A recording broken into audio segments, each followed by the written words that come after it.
Alright, hi everyone, good day. I hope everyone's doing fine. So today we're going to learn the derivations for the R formula. So first thing we want to know is what exactly do we mean by this. So what we mean by this is when you write the R formula, usually we have an equation of the form A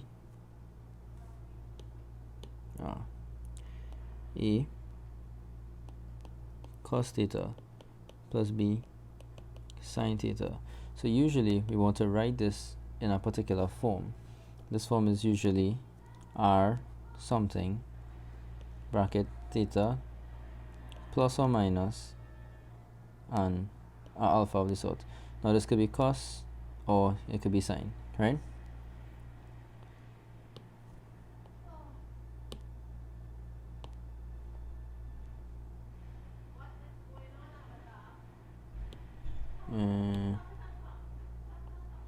Right. So first things, a wave motion can be expressed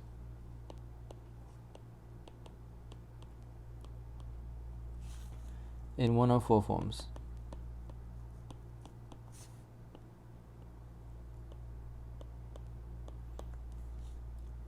In this video, I will show you the form R cos theta minus alpha.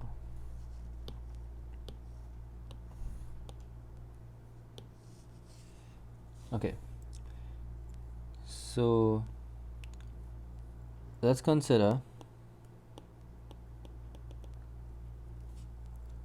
A cos theta plus or minus B sine theta, and that is equal to R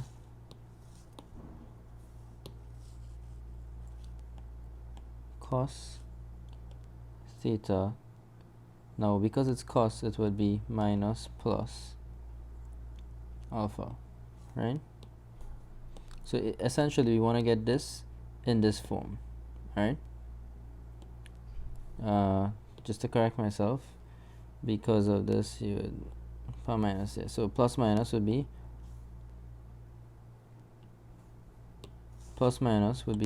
minus plus, and minus plus would be plus minus, right? For cos alone. Okay, so we want to get into this form. However, if we use the expansion that we know,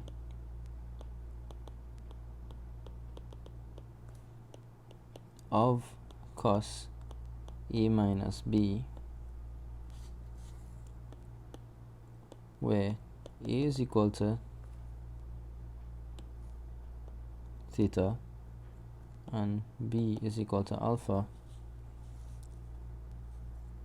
we will get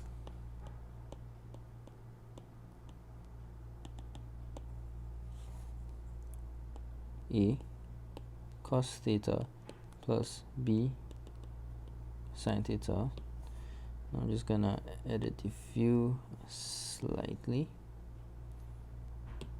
Right, so this will be equal to R cos, because it's plus, it'll be theta minus alpha, right?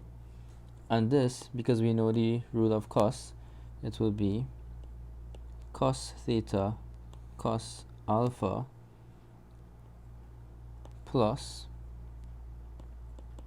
sine theta sine alpha. And when you expand the brackets out, you get cos R cos theta R cos alpha plus R sine theta sine alpha. Now we want to put this and this into the same form. So you see how we have A cos theta. We basically want A cos theta. So I'll write this in the form of R cos alpha cos theta plus R sine alpha sine theta. So from this,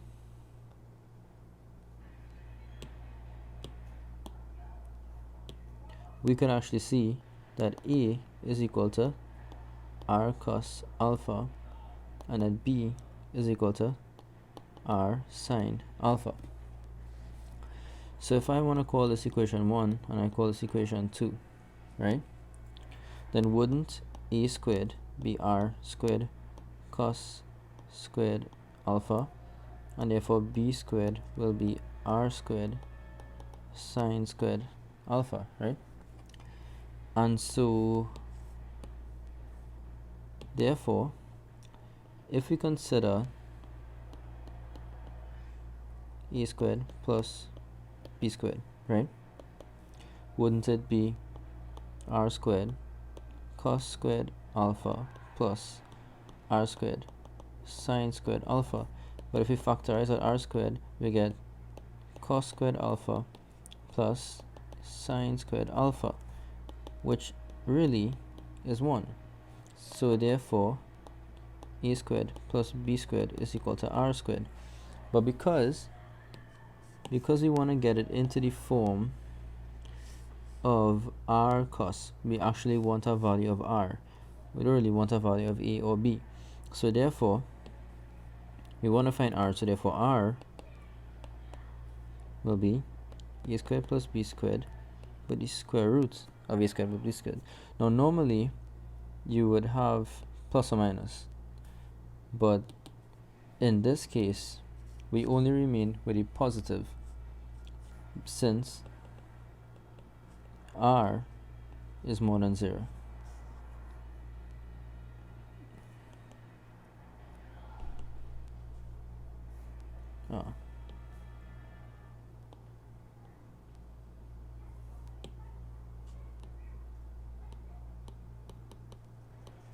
Right, so we found the value that we want out of r. Now we need to find what alpha is. So if we consider equation 2 divided by equation 1, now if we refresh our memory, equation 2 was the sine, equation 1 was the cos. So therefore 2 over 1, wouldn't that be b over a, which would be sine alpha over cos, why did I write like that? Cos alpha. But isn't sine alpha over cos alpha also tan alpha, which is b over a? So therefore alpha is equal to the tan inverse of b on a. Alright, now that we have all of this, we want to write it into the form.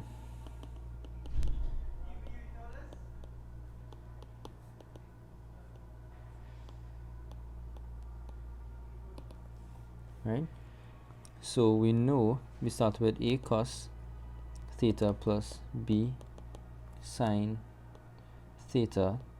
We know that now in the form of the r formula it will be the square root of a squared plus b squared cos theta minus alpha, but alpha is the tan inverse of b on a. And that concludes this class, and this is the derivation of the r formula for r cos, for r for r cos